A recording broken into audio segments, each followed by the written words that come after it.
നമസ്കാരം കൂട്ടുകാരെ, D K story ബോർഡിലേക്ക് ഏവർക്കും സ്വാഗതം. നമ്മളിന്നിവിടെ ചർച്ച ചെയ്യാൻ പോകുന്നത് PM ശ്രീ. നമുക്ക് എല്ലാവർക്കും അറിയാം, ഇന്ന് കേരളത്തിൽ വളരെ ചൂടേറിയ വിഷയമാണ് PM ശ്രീ എന്ന പേരിൽ അറിയപ്പെടുന്ന ഗവൺമെന്റിന്റെ സ്കീം, സെൻട്രൽ ഗവൺമെന്റിന്റെ സ്കീമാണത്. ഓക്കെ, PM ശ്രീയുമായി ബന്ധപ്പെട്ട് ചർച്ച ചെയ്യുന്നതിന് മുമ്പ് നമുക്കറിയാം, നിരവധി സെൻട്രൽ ഗവൺമെന്റിന്റെ, കേന്ദ്ര ഗവൺമെന്റിന്റെ പദ്ധതികൾ നടപ്പിലാക്കിയിട്ടുണ്ട്. അതായത് PM കിസാൻ, അതേപോലെ തന്നെ നമ്മൾ ആയുഷ്മാൻ ഭാരത്, വിശ്വകർമ്മ യോജന തുടങ്ങിയ ഒട്ടനവധി പ്രോജക്റ്റുകൾ സെൻട്രൽ ഗവൺമെന്റിന്റെ ഭാഗമായിട്ട് നടപ്പിലാക്കിയിട്ടുണ്ട്. നമ്മൾ ഈ പറഞ്ഞ പദ്ധതികളിലെല്ലാം ചില പദ്ധതികളിൽ നമ്മൾ എതിർപ്പ് അറിയിച്ചിട്ടുണ്ടെങ്കിലും ചില പദ്ധതികൾ നമ്മൾ ഫോഴ്സ്ഫുള്ളി ഇംപ്ലിമെന്റ് ചെയ്തിട്ടുണ്ട്. സെൻട്രൽ ഗവൺമെന്റിന്റെ ഭാഗത്തു നിന്നും നിരവധി പ്രോജക്റ്റുകൾ ഇതേപോലെ PM പ്രധാനമന്ത്രിയുടെ പേരും വെച്ചിട്ടുള്ള ഒരുപാട് പ്രോജക്റ്റുകൾ വരുന്നുണ്ട്.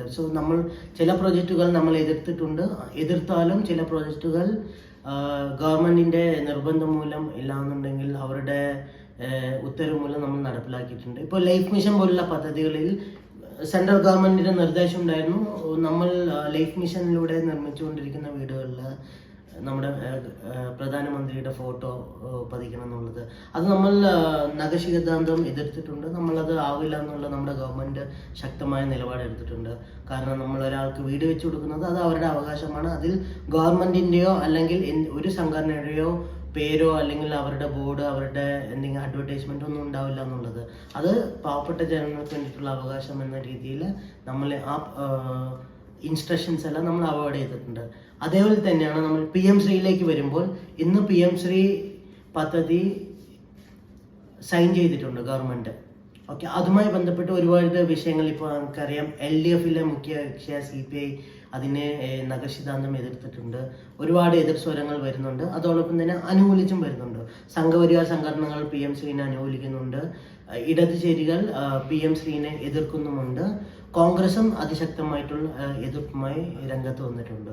ഇപ്പോൾ PM ശ്രീയുമായി ബന്ധപ്പെട്ട് നമ്മൾ പറയുമ്പോൾ, PM ശ്രീ എന്താണ്, PM ശ്രീയിലേക്ക് ഗവൺമെന്റ് സൈൻ ചെയ്യാനുണ്ടായ സാഹചര്യം എന്താണ് എന്നാണ് നമ്മളിവിടെ ചർച്ച ചെയ്യാൻ വേണ്ടി പോകുന്നത്.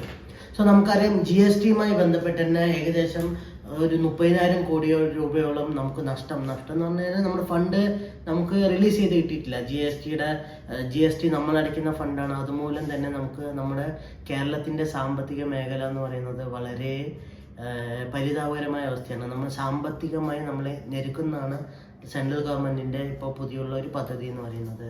അതോടൊപ്പം തന്നെ GSTയുമായി ബന്ധപ്പെട്ട് തന്നെ നമുക്ക് ഒരുപാട് ഫണ്ടുകൾ, കിട്ടാനുള്ള ഫണ്ടുകൾ തന്നെ ഗവൺമെന്റ് തടഞ്ഞു വെച്ചിട്ടുണ്ട്.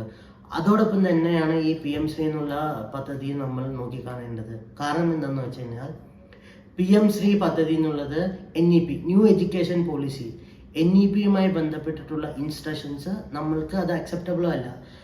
കേരള ഗവൺമെന്റിനോ അല്ലെങ്കിൽ കേരളത്തിലെ ജനങ്ങൾക്കോ അത് അക്സെപ്റ്റബിൾ അല്ല. കാരണം എന്താണെന്ന് വെച്ച് കഴിഞ്ഞാൽ, NEP എന്ന് പറയുന്നത് പുതുതായിട്ട്, അതായത് 2 വർഷം മുമ്പ് സെൻട്രൽ ഗവൺമെന്റ് കൊണ്ടുവന്ന പദ്ധതി. അത് സംഘപരിവാർ അജണ്ട പാഠ്യപദ്ധതികളിലൂടെ വിദ്യാർത്ഥികളുടെ മനസ്സിലേക്ക് അടിച്ചേൽപ്പിക്കാനുള്ള ഭാഗമായിട്ടാണ് NEPയുടെ ഉദ്ദേശം. ആ NEP നടപ്പിലാക്കാൻ വേണ്ടിയിട്ട് സംഘപരിവാർ അനുകൂല സംസ്ഥാനങ്ങളെല്ലാം ആ NEP ഓൾറെഡി, അതായത് PM ശ്രീ പദ്ധതി നടപ്പിലാക്കിയിട്ടുണ്ട്. സംഘപരിവാറുമായി എതിർപ്പുള്ള ചേരികൾ, അതായത് കേരളം, തമിഴ്നാട്, അതോടൊപ്പം തന്നെ ആന്ധ്ര, വെസ്റ്റ് ബംഗാൾ തുടങ്ങിയ സംസ്ഥാനങ്ങൾ അതിശികാന്തം നമ്മുടെ ഈ പദ്ധതിയുമായി ബന്ധപ്പെട്ട് എതിർപ്പിലാണുള്ളത്. PM ശ്രീയിൽ നമ്മൾ മുഖ്യമായി കാണേണ്ടത് എന്താണെന്ന് വെച്ച് കഴിഞ്ഞാൽ, ഗവൺമെന്റ് നമുക്ക് തരാനുള്ള ഫണ്ട്, അതായത് SSA മുഖേന ലഭിക്കേണ്ട ഫണ്ടുകളുണ്ട്. അത് 1000-ങ്ങളോ 10,000-ങ്ങളോ അല്ല, 1000 കോടി, 1200 കോടി ഫണ്ടാണ് തടഞ്ഞു വെച്ചിരിക്കുന്നത്. തടഞ്ഞു വെച്ചിരിക്കുന്ന ഫണ്ടിന്റെ റിലീസ് ചെയ്യാനുള്ള നിബന്ധന എന്ന് പറയുന്നത്, PM ശ്രീയിൽ ഒപ്പുവെച്ചാൽ മാത്രമേ SSA ഫണ്ട് റിലീസ് ചെയ്യുള്ളൂ എന്നുള്ളതാണ് ഗവൺമെന്റിന്റെ നിർദ്ദേശം. അത് സെൻട്രൽ ഗവൺമെന്റ് നിർദ്ദേശമാണ്. അത് പക്ഷെ അവർ ഒഫീഷ്യലി അല്ലെങ്കിൽ രേഖാമൂലം എവിടെയും കൊടുത്തിട്ടില്ല. അങ്ങനെ കൊടുക്കാൻ സാധിക്കുന്നതല്ല, അത് നിയമപരമായിട്ട് നിലനിൽക്കുന്നതല്ല. പക്ഷെ ഇൻഡയറക്റ്റ് ആയിട്ട് നമുക്ക് തരാനുള്ള ഫണ്ടുകൾ സാങ്കേതിക തടസ്സം കാണിച്ച് നമുക്ക് തരാനുള്ള ഫണ്ടുകൾ നിർത്തലാക്കി. SSA മുഖേന വരാനുള്ള ഫണ്ടുകൾ 1000-കണക്കിന് കോടി രൂപയുടെ ഫണ്ടുകളാണ് തടഞ്ഞു വെച്ചിരിക്കുന്നത്. നമുക്കറിയാം, നമ്മുടെ വിദ്യാഭ്യാസ മേഖല പൂർണ്ണമായും അത് SSA ഫണ്ട് ഡിപ്പെൻഡ് ചെയ്തിട്ടാണ് നമ്മുടെ വിദ്യാഭ്യാസ മേഖല ഇരിക്കുന്നത്. നമ്മുടെ കെട്ടിടങ്ങൾ, നമ്മുടെ പാഠ്യപദ്ധതികൾ, നമ്മുടെ ഇൻഫ്രാസ്ട്രക്ചർ, നമ്മുടെ കമ്പ്യൂട്ടർ, നമ്മുടെ വൈഫൈ തുടങ്ങി എല്ലാതും ഈ SSA ഫണ്ടുമായി ബന്ധപ്പെട്ട്, അതോടൊപ്പം തന്നെ SSAയിൽ എസ്റ്റാബ്ലിഷ്ഡ് ആയിട്ടുള്ള ടീച്ചേഴ്സിൻ്റെ സാലറി, ഈ കംപ്ലീറ്റ് ആയിട്ട് ഫണ്ടുകളെല്ലാം നമ്മൾ എഡ്യൂക്കേഷൻ മേഖലയിൽ നമ്മൾ നിലനിർത്തി പോകുന്നത്, അല്ലാന്നുണ്ടെങ്കിൽ മെച്ചപ്പെട്ടു പോകുന്നത് SSA ഫണ്ട് ഉപയോഗിച്ചിട്ടാണ്. 2022-2023 കാലഘട്ടത്തിൽ ഓൾറെഡി ഫണ്ട് നമുക്ക് റിലീസ് ചെയ്ത് തന്നിട്ടുണ്ട്. പക്ഷേ ഇപ്പോൾ 1163 കോടിയോളം രൂപ ഫണ്ട് കേന്ദ്ര ഗവൺമെൻറ് തടഞ്ഞു വെച്ചിട്ടുണ്ട്. അതിന് കാരണം പറയുന്നത് നമ്മൾ PM ശ്രീയുമായി ബന്ധപ്പെട്ടിട്ടുള്ള കരാറിൽ ഒപ്പുവെച്ചിട്ടില്ല എന്നുള്ള കാരണം കൊണ്ട് മാത്രമാണ്. അവർ സാങ്കേതിക തടസ്സം ചൂണ്ടിക്കാട്ടിയിട്ടാണ് ഒരു ഫണ്ട് തടഞ്ഞു വെച്ചിരിക്കുന്നത്. സോ നമുക്ക് PM ശ്രീയും അതോടൊപ്പം തന്നെ SSAയും തമ്മിലുള്ള ബന്ധം എന്താണ്, അതും ഇതും തമ്മിലുള്ള ഇന്റർ കണക്ഷൻ എന്താണെന്ന് ചോദിച്ചു കഴിഞ്ഞാൽ അത് വ്യക്തമായിട്ടുള്ള യാതൊരു മറുപടിയും സെൻട്രൽ ഗവൺമെന്റ് ഭാഗത്തു നിന്നും നമുക്ക് ഇതുവരെ തന്നിട്ടില്ല. നമ്മൾ ഇന്ത്യയിലെ ഉടനീളം തന്നെ നമ്മൾ എഡ്യൂക്കേഷണൽ സിസ്റ്റം നമ്മൾ കമ്പയർ ചെയ്യുമ്പോൾ കേരളത്തിലെ വിദ്യാഭ്യാസ സിസ്റ്റം എന്നുള്ളത് വളരെ മികച്ചതാണ്. നമ്മൾ ഇതോടൊപ്പം ഇപ്പോൾ നമ്മൾ ഒന്നിനും ഡിപ്പെൻഡൻ്റ് അല്ല, കേന്ദ്ര ഗവൺമെൻറ്റിനോ അല്ലെങ്കിൽ ഏതെങ്കിലും മേഖലയോ ഡിപ്പെൻഡ് ചെയ്തിട്ടല്ല നമ്മളുടെ വിദ്യാഭ്യാസ മേഖലയോ അല്ലെങ്കിൽ വിദ്യാഭ്യാസ വ്യവസ്ഥയോ മുന്നോട്ട് പോകുന്നത്. നമ്മൾ ഓൾ ഇന്ത്യയിൽ നമ്മൾ കമ്പയർ ചെയ്യുമ്പോൾ തന്നെ കേരളം ഒഴികെ ബാക്കിയുള്ള എല്ലാ സംസ്ഥാനങ്ങളിലെയും എഡ്യൂക്കേഷണൽ സിസ്റ്റം എന്ന് പറയുന്നത്, എക്സാമ്പിൾ നമ്മൾ ഇൻഫ്രാസ്ട്രക്ചർ തന്നെ എടുക്കാം. കമ്പ്യൂട്ടറൈസ്ഡ് അല്ലെങ്കിൽ കമ്പ്യൂട്ടറുമായി വന്നിട്ട് completely fully computerised equipped department ഉള്ള സ്കൂളുകൾ എന്ന് പറയുന്നത് ഓവറോൾ തന്നെ എടുത്തു കഴിഞ്ഞാൽ കേരളം അപേക്ഷിച്ച് കഴിഞ്ഞാൽ വളരെ 52% അല്ലെങ്കിൽ 53% സ്കൂളുകളിൽ മാത്രമേ വെൽ എക്യുപ്പൈഡ് ആയിട്ട് കമ്പ്യൂട്ടറൈസ് ചെയ്തിട്ടുള്ളൂ. അതോടൊപ്പം തന്നെ വൈഫൈ കണക്ഷൻസ് എല്ലാം ചെയ്തിട്ടുള്ളൂ. എന്നാൽ നമ്മൾ ഇത് നേരെ കേരളം മാത്രം നമ്മൾ കമ്പയർ ചെയ്യുകയാണെന്നുണ്ടെങ്കിൽ 99.3% സർക്കാർ സ്കൂളുകളിലും പ്രൈവറ്റ് സ്കൂളുകളിലും വെൽ എക്യുപ്പൈഡ് ആണ്. എല്ലാ ക്ലാസ് മുറികളിലും വെൽ എക്യുപ്പൈഡ് ആണ്. Computer system, wifi system fully equipped ആണ്. നമ്മളിത് PM ശ്രീ പദ്ധതിയുമായി മുന്നോട്ട് പോയില്ല എന്നുണ്ടെങ്കിൽ ഇതാണ് നമ്മുടെ ഇൻഫ്രാസ്ട്രക്ചർ. കാരണം നമ്മളൊന്നും ഡിപ്പെൻഡഡ് അല്ല. കാരണം നമ്മൾ പൂർണ്ണമായും നമ്മുടെ കോൺസെൻട്രേഷൻ അല്ലെങ്കിൽ നമ്മുടെ ഡെവലപ്മെൻറ്റ് ഫോക്കസ് ചെയ്യുന്നത് വിദ്യാഭ്യാസ മേഖലയിൽ തന്നെയാണ്. അതുകൊണ്ടാണ് കേരളത്തിൽ എപ്പോഴും ബെസ്റ്റ് എഡ്യൂക്കേഷൻ സിസ്റ്റം ആണെന്ന് നമുക്ക് പറയാറുള്ളത്. അതോടൊപ്പം തന്നെ നമ്മുടെ ലിറ്ററേച്ചർ അങ്ങനെ തന്നെയാണ്. സോ നമ്മൾ ഈ പദ്ധതിയുമായി ബന്ധപ്പെട്ട് നമുക്ക് ഇപ്പോൾ ഈ പദ്ധതി കൊണ്ട് കേരളത്തിന് മെച്ചമുണ്ടോ എന്ന് ചോദിച്ചു കഴിഞ്ഞാൽ മെച്ചപ്പെടേണ്ട സാഹചര്യമില്ല. കാരണം വേറെ സംസ്ഥാനത്താണ് എക്യുപ്പൈഡ് ആയിട്ടുള്ള ക്ലാസ് റൂമുകളില്ല, അല്ലെങ്കിൽ നവീകരിച്ച കെട്ടിടങ്ങളോ നവീകരിച്ച ലാബുകളോ വേറെ സംസ്ഥാനത്തെ സ്കൂളുകളും ഗവൺമെൻറ് സ്കൂളുകൾ, പ്രൈവറ്റ് സ്കൂളുകളിലും ഉണ്ടാവും. പക്ഷേ ഗവൺമെൻറ് സ്കൂളിലൊക്കെ വളരെ കുറവാണ്. പക്ഷെ ആ സാഹചര്യമല്ല കേരളത്തിലെ എല്ലാ സ്കൂളുകളിലെയും ഇൻഫ്രാസ്ട്രക്ചർ വളരെ ഡെവലപ്ഡ് ആയിട്ടുള്ളതാണ്. പക്ഷെ നമുക്കിവിടെ വരുന്ന ഇഷ്യൂ എന്ന് പറയുന്നത് നമ്മുടെ ഫണ്ട്, SSA ഫണ്ടാണ് ഇവിടെ മെയിനായിട്ട് ബ്ലോക്ക് ആവുന്നത്. ഈ PM ശ്രീ എന്ന കരാറിൽ ഒപ്പുവെക്കാത്തത് കൊണ്ട് നമ്മുടെ ബ്ലോക്ക് ആവുന്ന ഫണ്ട് എന്ന് പറയുന്നത് SSA ഫണ്ടാണ് ബ്ലോക്ക് ആവുന്നത്. അത് പ്രേക്ഷകർ ക്ലിയർ ആയിട്ട് മനസ്സിലാക്കേണ്ടതാണ്. സോ നമുക്ക് നമ്മുടെ ഫണ്ട് SSA മുഖേനയുള്ള ഫണ്ട് എന്തുകൊണ്ടാണ് ബ്ലോക്ക് ചെയ്തിരിക്കുന്നുള്ളതിന് ഇതുവരെ യാതൊരു ക്ലാരിറ്റിയും നമുക്ക് ഇതുവരെ ഗവൺമെൻറ് ഭാഗത്തു നിന്നും തന്നിട്ടുള്ളതല്ല. സോ ഈ വിഷയവുമായി ബന്ധപ്പെട്ട് ഇപ്പോൾ കോൺഗ്രസ് എടുക്കുന്ന നയം എന്ന് പറയുന്നത് ഇരട്ടത്താപ്പാണ് എന്ന് പറയേണ്ടി വരും. കാരണം കോൺഗ്രസ് ഭരിക്കുന്ന സംസ്ഥാനം രാജസ്ഥാനിൽ PM ശ്രീ പദ്ധതി ഒപ്പുവെച്ചിട്ടുണ്ട്. കോൺഗ്രസ് ഭരിക്കുന്ന ഗവൺമെൻറ്റാണ് ഒപ്പുവെച്ചിരിക്കുന്നത്. അവർക്കൊരു പ്രശ്നവുമില്ല. അതോടൊപ്പം തന്നെ തെലങ്കാനയിൽ രേവന്ത് റെഡ്ഡിയുടെ ഒഫീഷ്യൽ വെബ്സൈറ്റിൽ തന്നെ PM ശ്രീയുമായി ബന്ധപ്പെട്ട് അവർ വളരെ അഭിമാനത്തോടുകൂടി ഞങ്ങൾ ഈ പദ്ധതി മുന്നോട്ട് പോകുന്നു എന്ന് പറഞ്ഞ് രേവന്ത് റെഡ്ഡി തന്നെ ഒഫീഷ്യലായിട്ട് പബ്ലിഷ് ചെയ്തിട്ടുണ്ട്. അതോടൊപ്പം തന്നെ ഹിമാചൽ പ്രദേശുകളിലും ഈ പദ്ധതി ഓൾറെഡി നടപ്പിലാക്കിയിട്ടുണ്ട്. കോൺഗ്രസ് ഭരിക്കുന്ന സംസ്ഥാനങ്ങളിൽ ഓൾറെഡി ഈ പദ്ധതി നടപ്പാക്കുകയും എന്നാൽ കേരളത്തിൽ ഈ പദ്ധതി വരുമ്പോൾ അതിനെതിർക്കുന്നത് തികച്ചും കോൺഗ്രസിൻ്റെ ഇരട്ടത്താപ്പായിട്ടാണ് നമുക്ക് കാണാൻ സാധിക്കുന്നത്. കാരണം ഇവിടെ നമ്മൾ ചിന്തിക്കേണ്ട വിഷയം PM ശ്രീയുമായി ബന്ധപ്പെട്ട വിഷയം മാറ്റിവെച്ച് ഫണ്ട്, നമുക്കുള്ള 1500 കോടി ഫണ്ട് എങ്ങനെ ലഭിക്കും? നമ്മുടെ കേരളത്തിൽ നമ്മുടെ കുട്ടികൾക്ക്, നമ്മുടെ ഇപ്പോൾ പിന്നോക്കം നിൽക്കുന്ന കുട്ടികളുടെ ഹോസ്റ്റൽ സൗകര്യം, അവരുടെ വിദ്യാഭ്യാസ ഉന്നമനത്തിന് വേണ്ടിയിട്ടുള്ള ഫണ്ടുകളാണ് ബ്ലോക്ക് ആയിപ്പെട്ടിരിക്കുന്നത്. SSA മുഖേന ലഭിക്കേണ്ട 1200 കോടി ഫണ്ട്, അത് 1000-10,000 ലക്ഷങ്ങളല്ല, 1200 കോടി ഫണ്ടാണ് ഈ PM ശ്രീയുടെ പേരിൽ ബ്ലോക്ക് ചെയ്തിരിക്കുന്നത്.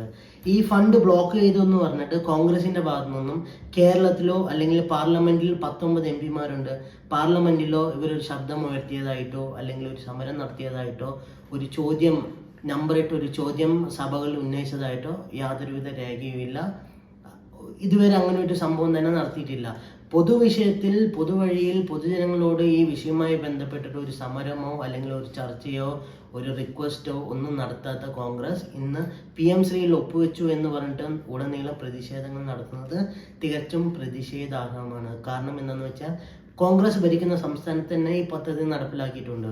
കോൺഗ്രസ് ഭരിക്കുന്ന വേറെ സംസ്ഥാനത്തിൽ ഈ പദ്ധതി നടപ്പിലാക്കുമ്പോൾ അവർക്ക് പ്രശ്നമില്ല. എന്നാൽ കേരളത്തിൽ മാത്രം നടത്തുമ്പോൾ ഇത് പ്രശ്നമുണ്ട് എന്ന് പറയുന്നത് തികച്ചും രാഷ്ട്രീയ അജണ്ടയാണ്. ഈ രാഷ്ട്രീയ അജണ്ട മാറ്റി വെച്ച് നോർമലായി ചിന്തിച്ച് ഈ വിഷയത്തിൽ ഗവൺമെന്റിന്റെ കൂടെ നിൽക്കണം എന്നുള്ളതാണ് പൊതുവായിട്ടുള്ള കാഴ്ചപ്പാട്. കാരണം വിദ്യാർത്ഥികൾക്കുള്ള ഫണ്ടാണ്, നമ്മുടെ പാവപ്പെട്ട കുട്ടികൾക്ക് വേണ്ടിയിട്ടുള്ള ഫണ്ടാണ് ബ്ലോക്ക് ചെയ്ത് വെച്ചിരിക്കുന്നത്. അതോടൊപ്പം തന്നെ ഇപ്പോൾ LDFന്റെ ഘടകകക്ഷികളായിട്ടുള്ള CPI മുന്നോട്ട് വയ്ക്കുന്ന ആശയങ്ങൾ അത് ഓക്കെ നമുക്ക് മനസ്സിലാവും. കാരണം നമ്മൾ ആദ്യം തന്നെ എതിർത്തിട്ടുള്ള വിഷയമാണ് PM ശ്രീയുമായി ബന്ധപ്പെട്ടിട്ടുള്ളതെന്നുള്ള. CPI ഉന്നയിക്കുന്ന വിഷയങ്ങൾ തീർച്ചയായിട്ടും മുന്നണിയിൽ ചർച്ച ചെയ്യപ്പെടേണ്ടതാണ്. അവരെ കൂടി വിശ്വാസത്തിൽ എടുത്തിട്ട് വേണം ഈ വിഷയവുമായി മുന്നോട്ട് പോകാൻ. ഇത് ഓൾറെഡി ഇപ്പോൾ സൈൻ ചെയ്ത് കഴിഞ്ഞു, നമുക്കിതിൽ നിന്നും ഒരു പിന്നോട്ട് പോകാൻ സാധിക്കുന്നതല്ല. എന്നാൽ നമുക്ക് ഈ PM ശ്രീ പദ്ധതിയുമായി ബന്ധപ്പെട്ട് ഉയരുന്ന സംശയങ്ങളുണ്ട്. 2-3 സംശയങ്ങൾ എന്ന് പറയുന്നത്, PM ശ്രീ പദ്ധതിയിൽ ഒപ്പിട്ട ശേഷം ഇത് NEP നാഷണൽ എഡ്യൂക്കേഷൻ പോളിസിയുമായി ബന്ധപ്പെട്ടിട്ടായിരിക്കും ഇനി അങ്ങോട്ട് പോകുന്നത്. ഏകദേശം നമ്മൾ എടുക്കുകയാണെന്നുണ്ടെങ്കിൽ 168 ബ്ലോക്കിൽ 336 സ്കൂളുകളിലാണ് ഈ പദ്ധതി നടപ്പിലാക്കുന്നത്. ഈ പദ്ധതി വന്നു കഴിഞ്ഞാൽ ഓരോ ബ്ലോക്കായിട്ടായിരിക്കും ഈ പദ്ധതി വരുന്നത്. ഇപ്പോൾ 3 തൊട്ട് 7 വയസ്സ് വരെ, 8 തൊട്ട് 10 വയസ്സ് വരെ, 11 തൊട്ട് 13 വയസ്സ് വരെ. അതിനുശേഷം 9, 10, 11, 12 ക്ലാസ്സുകളിൽ വരുന്ന വിദ്യാർത്ഥികൾക്കും ഈ പുതിയ പോളിസി ആയിട്ടാണ് മുന്നോട്ട് പോകുന്നത്. അപ്പോൾ കേരളത്തിൽ തന്നെ 2 പോളിസി നമുക്ക് ഓൾറെഡി അറിയാം. SCERT-യുമായി ബന്ധപ്പെട്ട് നമ്മുടെ പാഠ്യപദ്ധതി ഉണ്ട്. അതോടൊപ്പം തന്നെ NEP-യും ആകുമ്പോൾ കേരളത്തിൽ തന്നെ 2 പാഠ്യപദ്ധതികൾ ഫോളോ ചെയ്യേണ്ടി വരും. ഒരു ഡിവിഷൻ എന്ന് പറയുന്നത് NEP-യും രണ്ടാമത്തേതാണ് SCERT-യും. സോ അത് എത്ര കാലം അത് മുന്നോട്ട് പോകുന്നുള്ളതാണ് ഒന്നാമത്തെ ചോദ്യചിഹ്നം. രണ്ടാമത്തെന്ന് പറയുന്നത് NEP-യിലേക്ക് മാറുമ്പോൾ കംപ്ലീറ്റ് ആയിട്ട് സെൻട്രൽ ഗവൺമെന്റിന്റെ കൺട്രോളിൽ വരും. സോ നമ്മുടെ പാഠ്യപദ്ധതി, നമ്മുടെ പാഠ്യവിഷയങ്ങളിലുള്ള അജണ്ട എല്ലാം സംഘവരിക്കപ്പെടാനുള്ള സാഹചര്യം ഉണ്ടോ, അല്ലെങ്കിൽ കാവ്യവൽക്കപ്പെടാനുള്ള സാഹചര്യം ഉണ്ടോ എന്നുള്ളതാണ് നമ്മുടെ സംശയം.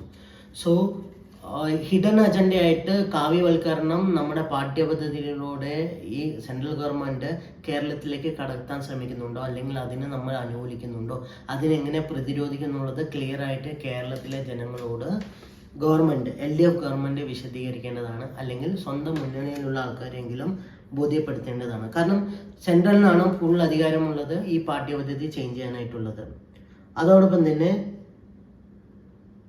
ഇതിലൊരു കണ്ടീഷൻ പറയുന്നുണ്ട്, ഈ ഫർദർ ആയിട്ടുള്ള ഫണ്ടുകൾ റിലീസ് ചെയ്യണമെന്നുണ്ടെങ്കിൽ NEP-യിൽ PM ശ്രീയിൽ പറഞ്ഞിട്ടുള്ള എല്ലാ കണ്ടീഷൻസും കൃത്യം ഫോളോ ചെയ്താൽ മാത്രമേ ഫർദർ മുന്നോട്ടുള്ള ഫണ്ട് ക്ലിയർ ആയിട്ട് നമുക്ക് റിലീസ് ചെയ്ത് തരുള്ളൂ എന്നുള്ള ഒരു കൊട്ടേഷൻ അതിൽ വെച്ചിട്ടുണ്ട്. ഇപ്പോൾ നമ്മുടെ ഗവൺമെന്റ് എന്ന് പറയുന്നത് ഇപ്പോൾ ആദ്യം ഫണ്ട് ഇപ്പോൾ കിട്ടാനുള്ള 1500 കോടി കിട്ടിയ ശേഷം ഈ പദ്ധതി നമ്മൾ മുന്നോട്ട് പോകുന്നില്ല എന്ന് തീരുമാനിച്ചു കഴിഞ്ഞാൽ ഇനി അങ്ങോട്ട് നമുക്ക് ഫണ്ട് ലഭിക്കില്ല. അപ്പോൾ ഇനി അങ്ങോട്ടുള്ള കാര്യങ്ങൾ എന്താണ്? ഗവൺമെന്റിന് നമുക്ക് ഓൾറെഡി ഒരു പാഠ്യപദ്ധതി ഉണ്ട്. SCERT-ന്റെ ഇൻസ്ട്രക്ഷൻ മാത്രമാണോ നമ്മൾ ഫോളോ ചെയ്യുന്നത്? അല്ലാന്നുണ്ടെങ്കിൽ അതിൽ NEP-യുടെ ഭാഗമായിട്ട് വരുന്ന കണ്ടന്റുകൾ ഇൻക്ലൂഡ് ചെയ്തിട്ട് നോർമലുള്ള പാഠ്യപദ്ധതി ചേഞ്ച് ആകുമോ എന്നുള്ളത് ഗവൺമെന്റ് ജനങ്ങളെ അല്ലെങ്കിൽ സ്വന്തം മുന്നണിയെ എല്ലാവരെയും ബോധ്യപ്പെടുത്തേണ്ടതാണ്. ഇതിൽ മെയിനായിട്ടുള്ള വിഷയം എന്ന് പറയുന്നത് കേരളത്തിൻ്റെ ചിന്താഗതിയാണ്. സോ എന്ത് തന്നെ ആയാലും നമുക്കറിയാം, കേരളത്തിൻ്റെ മനസ്സെന്നുള്ളത് സംഘപരിവാർ അല്ലെങ്കിൽ വർഗീയ ശത്രുക്കളെ അല്ലെങ്കിൽ വർഗീയ ചേരിയെ നമ്മൾ ഇന്നും മാറ്റി നിർത്തിയിട്ടുണ്ട്. അത് വിദ്യാർത്ഥി രാഷ്ട്രീയത്തിൽ നിന്നും നോർമൽ സാമൂഹിക രാഷ്ട്രീയത്തിൽ തന്നെ നമ്മൾ എപ്പോഴും യാതൊരു അത് ന്യൂനപക്ഷ വർഗീയതയും ഭൂരിപക്ഷ വർഗീയതയും ഒരു വർഗീയ ശക്തിയിലെയും നമ്മൾ കേരളത്തിലോട്ട് അടുക്കാൻ നമ്മൾ വിട്ടിട്ടില്ല. സോ അതോടൊപ്പം തന്നെ ഇപ്പോൾ ഈ NEP പാഠ്യപദ്ധതി വന്നു കഴിഞ്ഞാൽ, ഇപ്പോൾ ഉദാഹരണത്തിന് നമ്മൾ പറയുകയാണ്, ഗാന്ധിജിയെ